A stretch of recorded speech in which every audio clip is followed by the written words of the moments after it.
Ya. Antes que se cortara, la clase que grababa en dos partes, ¿cierto? Estábamos en esta diapositiva. Y en este caso estábamos hablando de las valoraciones, ¿cierto?, utilitarias y las éticas antropocéntricas. Otra mirada, ¿cierto?, son las éticas biocéntricas. Y a todo esto lo ligamos con lo que hablamos clase atrás. Las miradas primariamente utilitarias también se relacionan mucho con las orientaciones de valor de tipo dominación, ¿ya?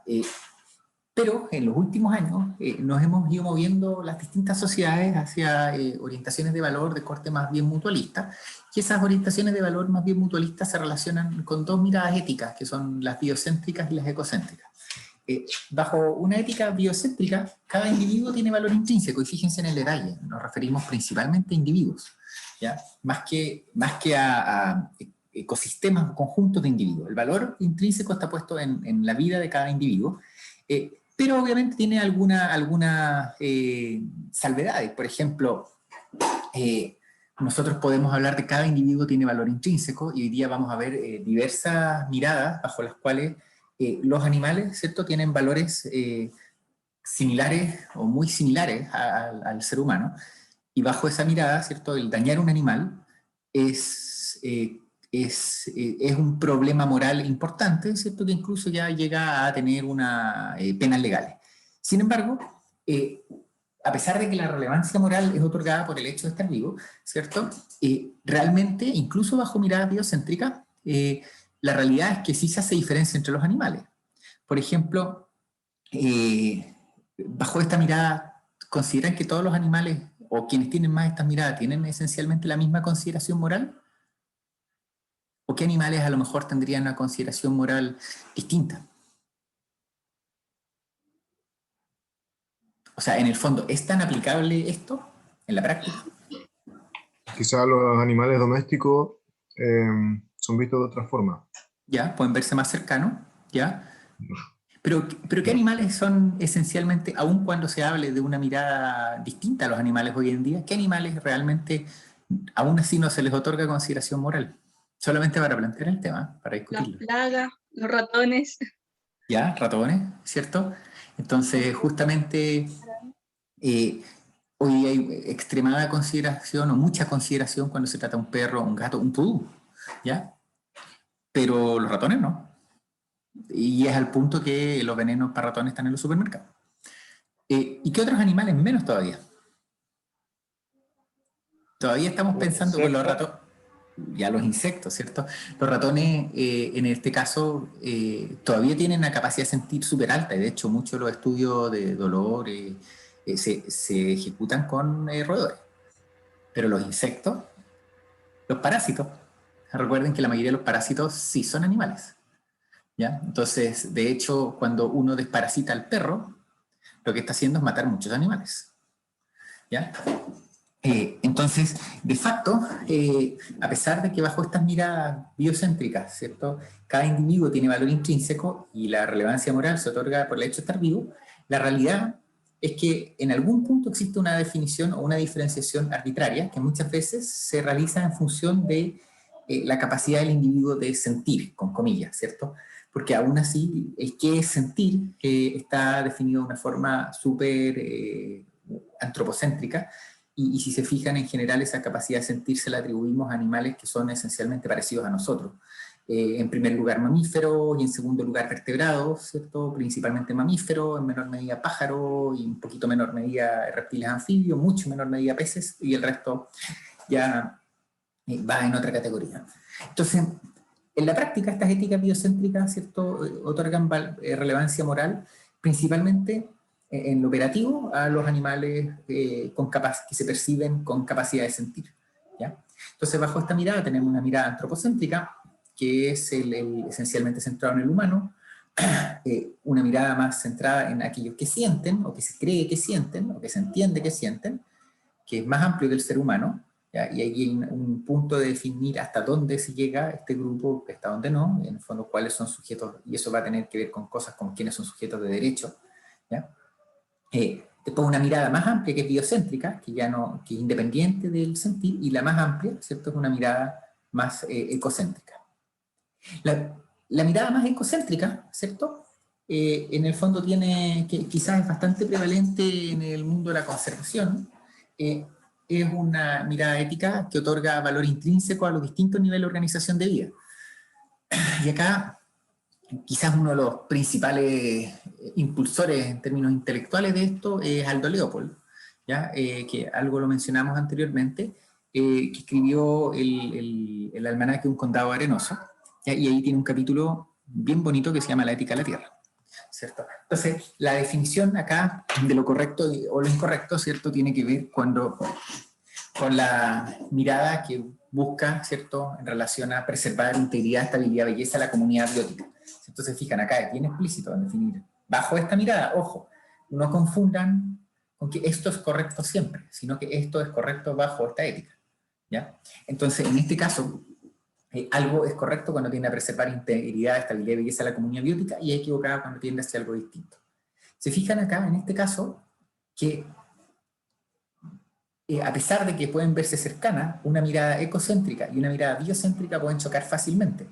¿Por qué? Por ejemplo, piensen en Patagonia, ¿ya? Y pensemos en Tierra del Fuego. ¿Cuál es uno de los principales problemas que tiene Tierra del Fuego? Castor, ¿cierto? Ecosistema. ¿Qué acciones aparentemente son necesarias para poder preservar o recuperar la integridad de la comunidad y de los ecosistemas?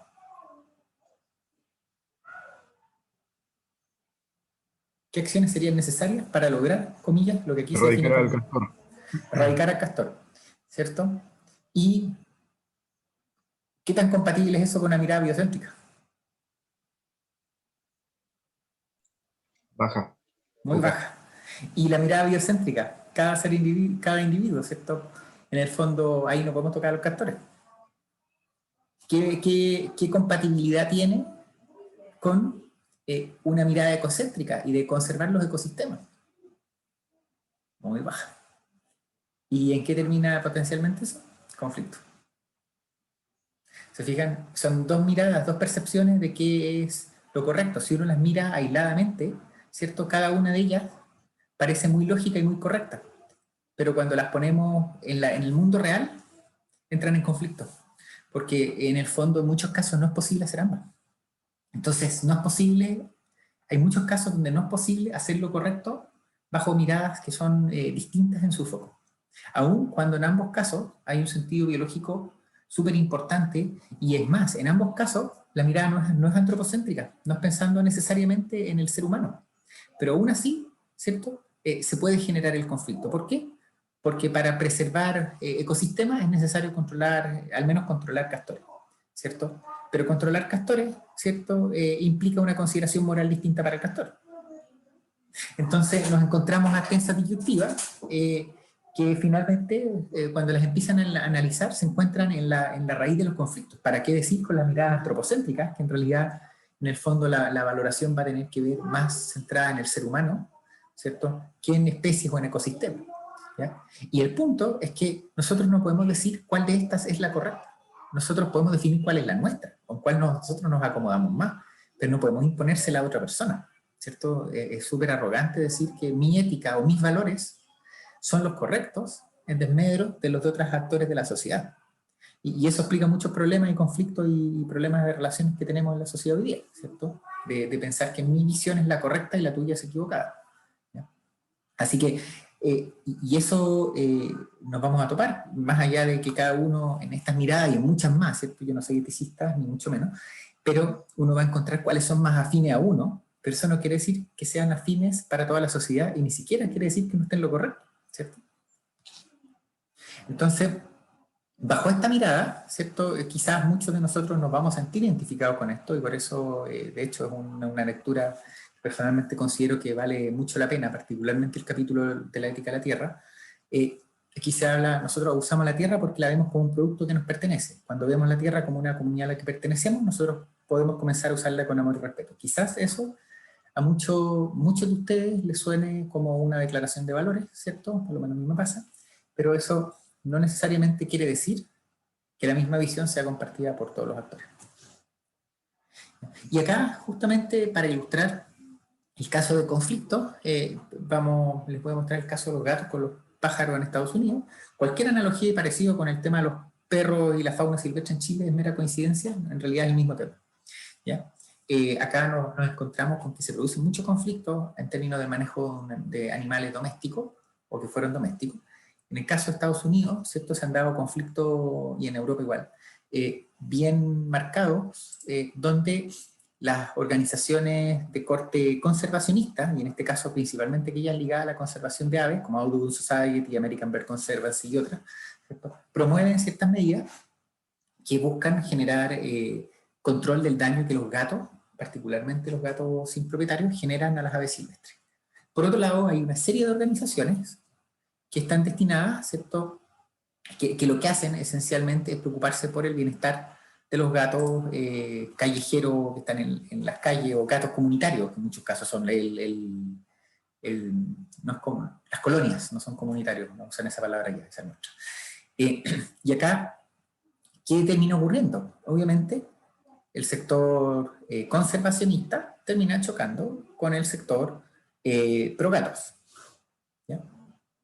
Y acá nos encontramos con, por ejemplo, algunas encuestas que se han hecho, y se van a encontrar con diferencias muy grandes entre las percepciones de los distintos grupos de actores. Tengan en mente que finalmente este grupo lo que vela es por el bienestar de los pájaros, o sea, bienestar de animales. Y este grupo vela por el bienestar de los gatos, es decir, bienestar de animales. En el espectro de la sociedad quizás no están tan lejanos. Pero veamos qué ocurre. Y fíjense acá, preguntas acá, de acuerdo. Los gatos callejeros debiesen ser tratados como fauna protegida, ¿cierto? Acá tienen dos grupos. Aquí están los CCC, son los cuidadores de colonias de gatos, Cat Colony Caretaker, y el BCP son profesionales de conservación de aves, ¿cierto? Entonces, los gatos deben ser tratados como fauna protegida, ¿cierto? Miren, de los, llamemos el sector vinculado a los gatos, 80% de acuerdo. El sector de conservación de aves, prácticamente el 100% en desacuerdo. Al revés de la pregunta, los gatos debiesen ser tratados como plaga. El grupo que trabaja con los gatos, prácticamente el 100% en desacuerdo, y el grupo conservacionista, prácticamente 80% de acuerdo. Los gatos llenan el rol de depredadores naturales. Ocupan un rol natural como depredador. El sector de los gatos, ¿cierto? 60% de acuerdo. El sector conservacionista, casi 95% en desacuerdo. Los gatos son reservorios de enfermedades. El sector, los cuidadores gatos, 90% en desacuerdo. El sector conservación de aves, 60% de acuerdo.